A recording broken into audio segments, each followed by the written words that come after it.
اگلی حدیث ہے وعن ابی العباس سہل بن سعد الساعدی رضی اللہ عنہ قال جاء رجل الى النبي صلی اللہ علیہ وسلم فقال یا رسول اللہ دلنی على عمل اذا عملته احبنی اللہ واحبنی الناس فقال ازهد في الدنيا يحبك الله وازهد فيها عند الناس يحبك الناس. حدیث حسن رواہ ابن ماجہ وغیرہ باسانید حسنہ.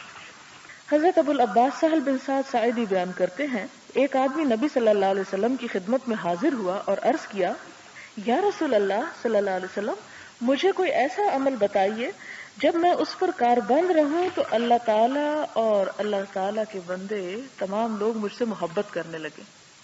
آپ نے فرمایا دنیا کی طرف رغبت نہ کرو، اللہ پاک تم سے محبت کرے گا. یعنی جب تم دنیا کے مقابلے میں اللہ کو چاہو گے والذین آمنوا اشد حبا للہ تو کیا ہوگا؟ اللہ تعالیٰ تم سے محبت کرے گا. یعنی اللہ کی محبت چاہتے ہو تو پھر اللہ سے محبت بھی کرو اور ان چیزوں سے اعراض کرو جو لوگوں کے پاس ہیں. ان چیزوں سے اعراض کرو یعنی ان پہ نظر نہ رکھو، ان کی تمنا نہ رکھو، ان کی لالچ نہ رکھو جو دوسروں کے پاس ہیں. لوگ تم سے محبت کریں گے. یعنی ظاہر ہے کہ ایسا دوست یا ایسا انسان جو انسان سے محبت نہ کرے، انسان کی چیزوں سے محبت کرے اور جو چیز دیکھے اس سے مانگ بیٹھے، تو ایسے انسان تو دوسروں کے لیے ایک بیزار کن چیز ہو جائے گا. فرمایا کہ لوگوں کی چیزوں سے دلچسپی نہ رکھو، لوگ تم سے محبت کرنے لگیں گے.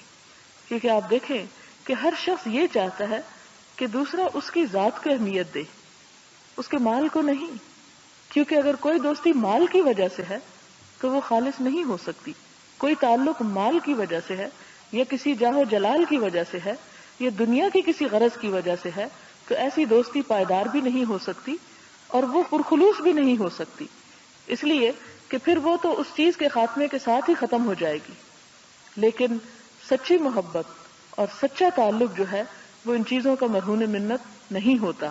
لہذا فرمایا کہ اگر لوگوں سے تم محبت چاہتے ہو تو پھر ان کی چیزوں سے محبت نہ کرو، ان کی چیزوں پہ نظر نہ رکھو. اور آپ دیکھیں کہ کسی کے بارے میں بھی اگر آپ کو یہ پتہ چل جائے کہ یہ مجھ سے اس لیے مل رہا ہے کہ مجھ سے فلاں فائدہ اٹھا لے تو کیا آپ کے دل میں اس کی قدر ہوگی؟ یعنی یہ تو انسانیت کے درجے سے گری ہوئی بات ہے. لیکن یہاں حضور صلی اللہ علیہ وسلم آپ دیکھیں کہ کتنے حکیم تھے، کتنے عقل مند تھے، کیسی کام کی باتیں بتائیں اور کتنا انسانوں کو وہ رستہ دکھایا کہ جس سے ان کی دنیا میں بھی عافیت اور آخرت میں بھی. لیکن افسوس کہ ہم تو جانتے ہی نہیں کہ کیا فرمایا.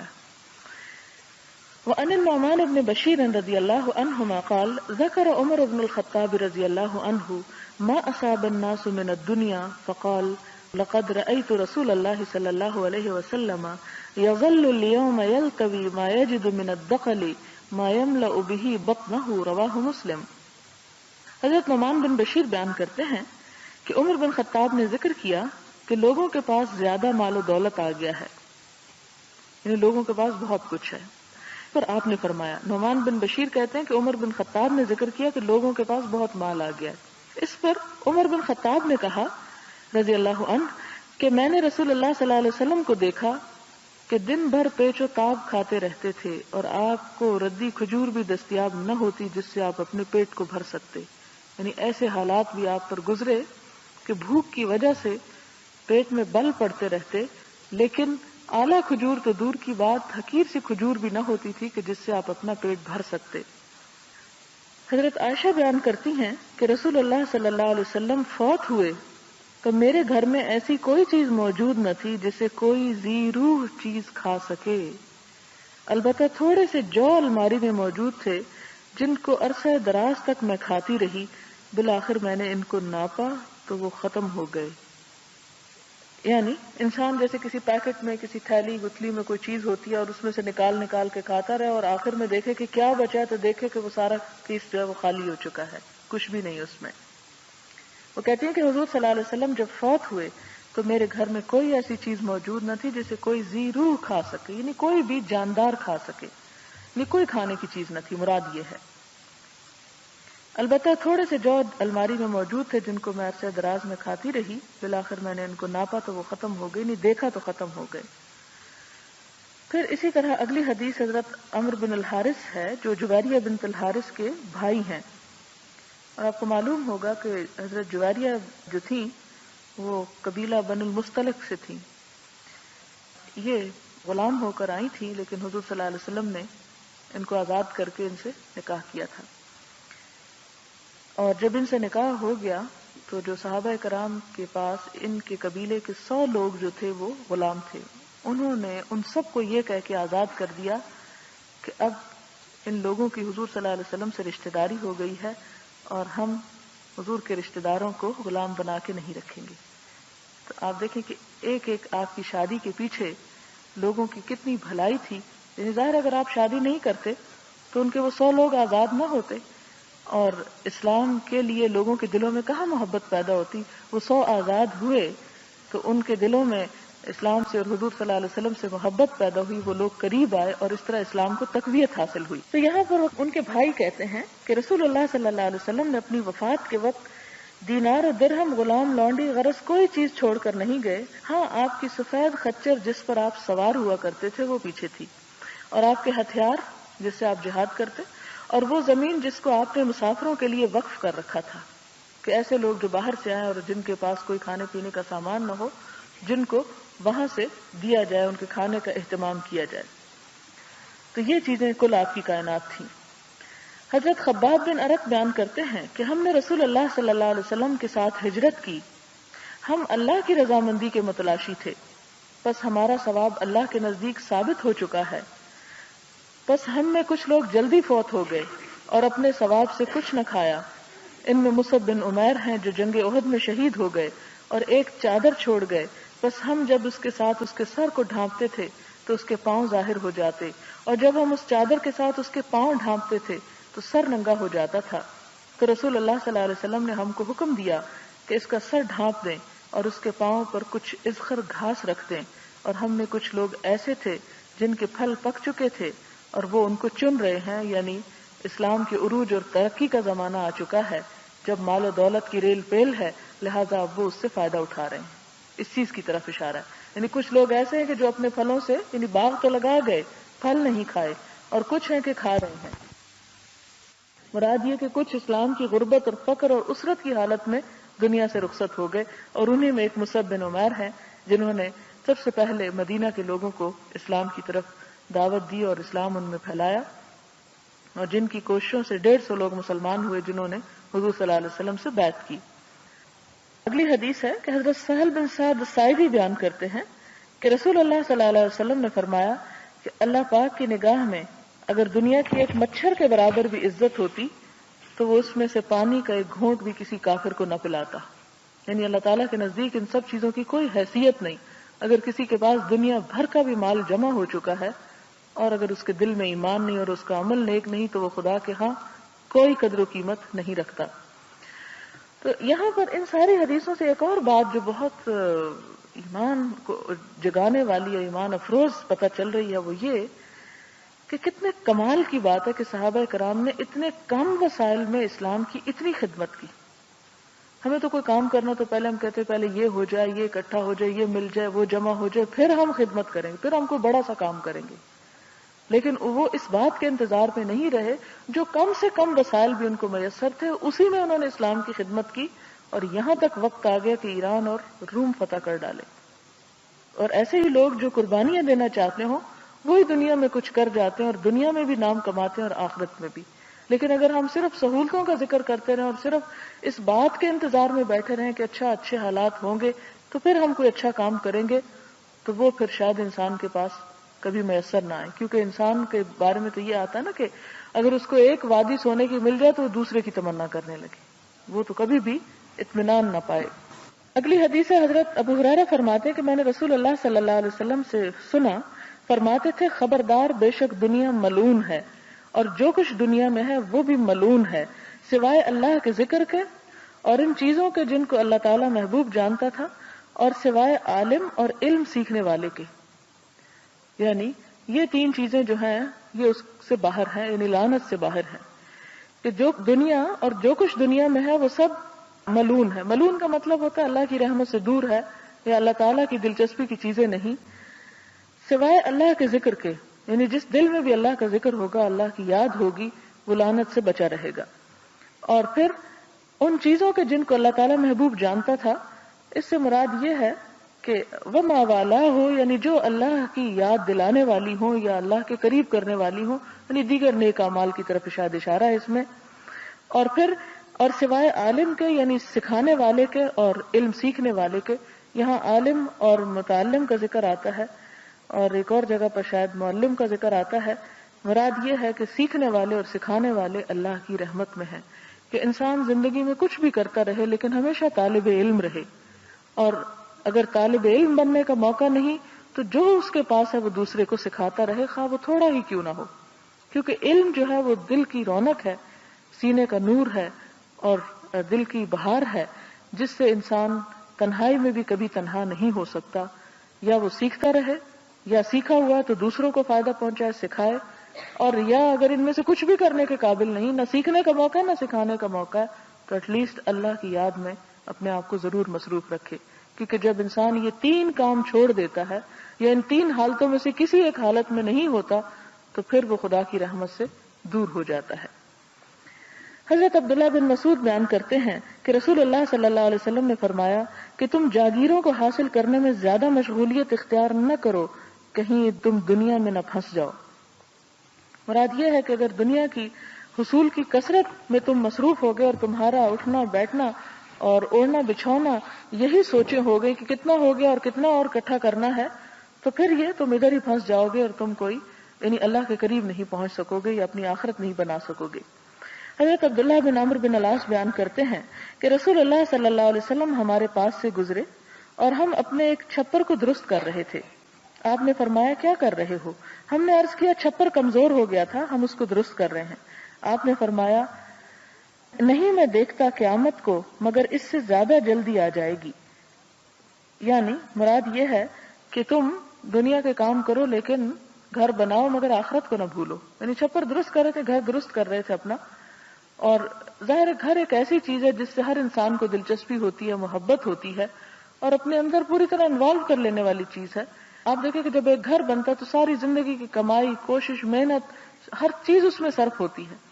تو اس موقع پر جبکہ وہ ایک چیز تعمیر کر رہے تھے تو آپ نے فرمایا دیکھو قیامت کی طرف بھی دھیان رکھنا، بہت جلدی آنے والی چیز ہے، کہیں ایسا نہ ہو کہ اس میں پڑھ کے تم اس کو بھول ہی جاؤ۔ حضرت کعب بن ایاز بیان کرتے ہیں کہ نبی صلی اللہ علیہ وسلم سے سنا، آپ فرماتے تھے بے شک ہر امت کی آزمائش ہوتی ہے اور میری امت کی آزمائش مال ہے۔ یہی وجہ ہے کہ بار بار قرآن پاک میں مال خرچ کرنے کا حکم دیا گیا کہ اگر تم اس سے دل لگا بیٹھے تو پھر تمہارے لیے خسارہ ہی خسارہ ہے۔ اس یہ نہیں مطلب کہ مال برا ہے، مال میں الجھ جانا اور مال کی محبت اور مال کا غلام ہو جانا دراصل برا ہے، کہ جس کے غلام ہو کے انسان ہر دوسری چیز کو بھول جائے۔ حضرت ابو عمرو کو، جن کو ابو عبداللہ اور ابو لیلہ عثمان بن عفان بھی کہا جاتا ہے، بیان کرتے ہیں نبی صلی اللہ علیہ وسلم نے فرمایا کہ آدم کے بیٹے کا 3 چیزوں کے علاوہ کسی چیز پر کچھ حق نہیں، مکان رہنے کے لیے، کپڑا شرم چھپانے کے لیے، اور خشک روٹی اور پانی۔ مراد یہ کہ یہ اس کا حق ہے اور اس پر اس کا یعنی حساب نہیں، مراد یہ ہے۔ پھر اس کے بعد حضرت عبداللہ بن شخیر بیان کرتے ہیں کہ میں رسول اللہ صلی اللہ علیہ وسلم کے پاس آیا اور آپ تلاوت فرما رہے تھے، الہاکم التکاثر۔ اس پر آپ نے فرمایا کہ آدم کا بیٹا کہتا ہے میرا مال میرا مال، حالانکہ اے آدم علیہ السلام کے بیٹے، تیرے مال سے تیرا حصہ اتنا ہی ہے جو تو نے کھا لیا اور خراب کر ڈالا، یا پہن لیا اور اسے پرانا کر دیا، یا صدقہ کیا اور اس کو جاری کر دیا۔ یعنی جو دنیا میں استعمال کرو گے وہ تو ختم ہو جائے گا، لیکن جو صدقہ کرو گے وہ جاری، یعنی صدقہ جاریہ ہو جاتا ہے، اس کا ثواب آئندہ بھی ملتا رہتا ہے۔ خاص طور پر اگر صدقہ کسی ایسے کام میں لگایا جائے کہ جس کا فائدہ دیر تک لوگوں کو پہنچتا رہے۔ حضرت عبداللہ بن مغفل بیان کرتے ہیں کہ ایک آدمی نے نبی صلی اللہ علیہ وسلم سے عرض کیا، یا رسول اللہ کی قسم میں آپ سے محبت کرتا ہوں۔ آپ نے فرمایا دیکھو کیا کہتے ہو؟ اس نے کہا اللہ کی قسم میں آپ سے محبت کرتا ہوں۔ 3 بار اسی طرح کہا۔ آپ نے فرمایا اگر تو مجھ سے محبت کرتا ہے تو فقیری کے لیے ڈھال تیار کرو، اس لیے کہ غربت اور افلاس اس انسان کی طرف تیزی سے آتا ہے جو مجھ سے محبت کرتا ہے۔ یا فرمایا کہ اس سیلاب سے جو نیچائی کی طرف جاتا ہے، یعنی اوپر سے نیچے پانی جائے تو کتنی دیر لگتی ہے، فرمایا کہ جو مجھ سے محبت کرتا ہے پھر وہ دنیا کی آزمائشوں سے بچ نہیں سکتا، وہ تیزی سے اس کی طرف بڑھتی ہیں.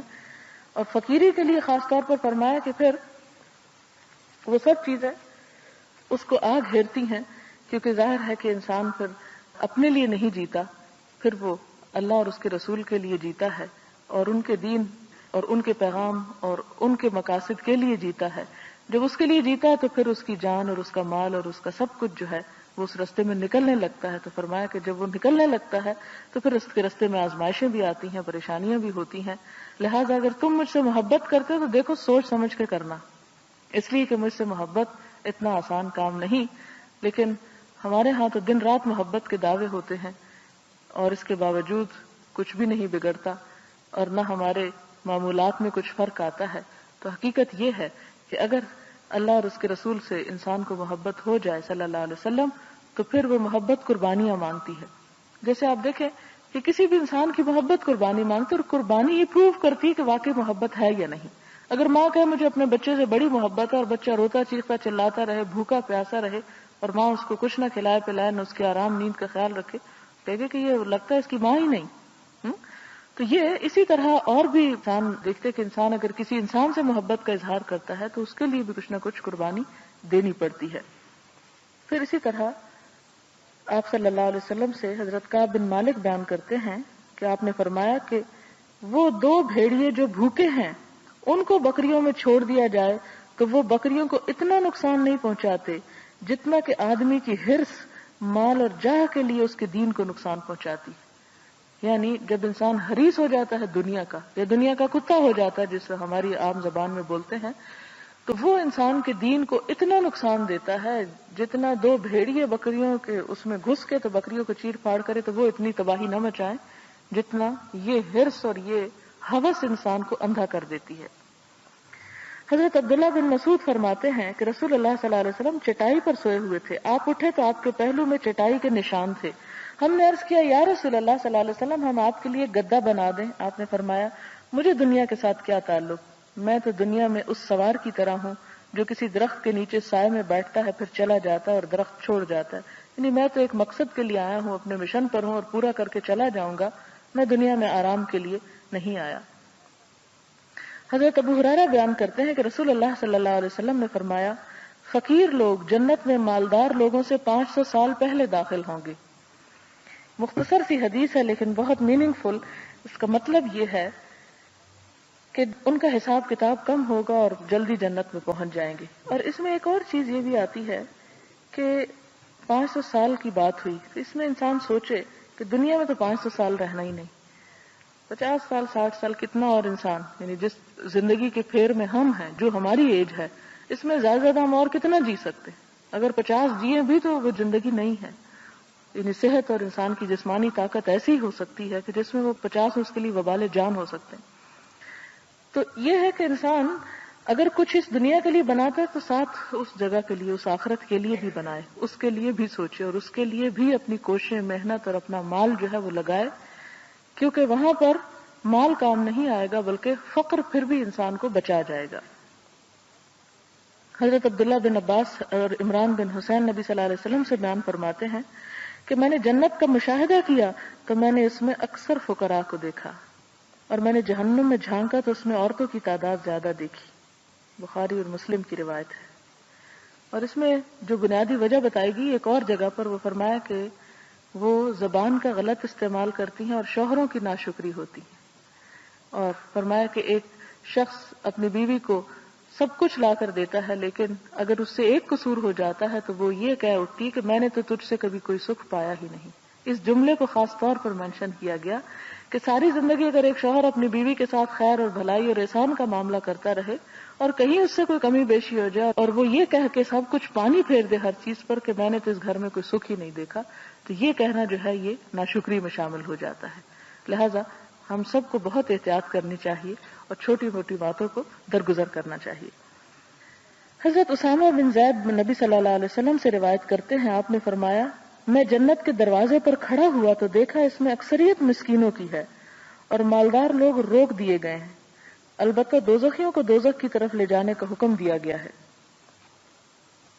آخری حدیث اس باب کی ہے، حضرت ابو ہریرہ نے نبی صلی اللہ علیہ وسلم سے روایت کیا، آپ نے فرمایا نہایت سچا ہے وہ کلمہ جو کسی شاعر نے کہا، لبید شاعر کا یہ کلمہ کہ الا کل شیء ما خلا اللہ باطل، کہ خبردار ہر چیز اللہ کے علاوہ باطل ہے، یعنی ختم ہو جانے والی ہے، کل من علیہا فان ویبقى وجہ ربک ذو الجلال والاکرام، ہر چیز فنا ہونے والی ہے سوائے تیرے رب کی ذات کے کہ جو باقی رہنے والی ہے، ذو الجلال والاکرام۔ اور ایک اور جگہ پہ فرمایا کل شیء ہالک الا وجہہ، کہ ہر چیز ہلاک ہونے والی ہے سوائے اس کی ذات کے۔ لہذا جو کچھ ہمارے پاس ہے وہ ہمیشہ کے لیے نہیں ہے، وہ بہرحال ہمارے ہاتھ سے جانا ہے۔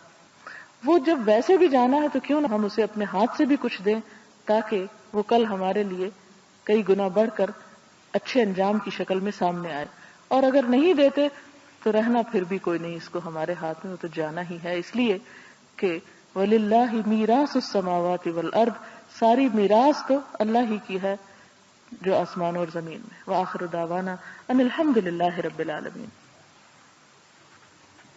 سبحان اللہ وبحمدہ عدد خلقہ ورضا نفسہ وزنة عرشہ ومداد کلماتہ، سبحان اللہ العظیم۔ اللہم صل علی سیدنا ومولانا محمد وبارک وسلم۔ ربنا آتنا فی الدنیا حسنة وفي الآخرة حسنة وقنا عذاب النار۔ ربنا لا تؤاخذنا إن نسينا أو أخطأنا، ربنا ولا تحمل علينا إصرا كما حملته على الذين من قبلنا، ربنا ولا تحملنا ما لا طاقة لنا به، واعف عنا واغفر لنا وارحمنا أنت مولانا فانصرنا على القوم الكافرين، ربنا هب لنا من أزواجنا وذرياتنا قرة أعين واجعلنا للمتقين إماما، يا حي يا قيوم برحمتك نستغيث، اللهم إنا نسألك من الخير كله عاجله وآجله ما علمنا منه وما لم نعلم، اللهم إنا نعوذ بك من شر كله عاجله وآجله ما علمنا منه وما لم نعلم، لا إله إلا الله أنت الحليم الكريم، سبحان الله رب العرش العظيم، والحمد لله رب العالمين، رب نسألك موجبات رحمتك وعزائم مغفرتك والغنيمة من كل بر والسلامة من كل اسم، لا تدع لنا ذنبا إلا غفرته ولا هما إلا فرجته ولا حاجة هي لك ردا إلا قضيتها يا أرحم الراحمين، إلهي آمين۔ سبحانك اللهم وبحمدك نشهد أن لا إله إلا أنت نستغفرك ونتوب إليك، والسلام علیکم ورحمۃ اللہ۔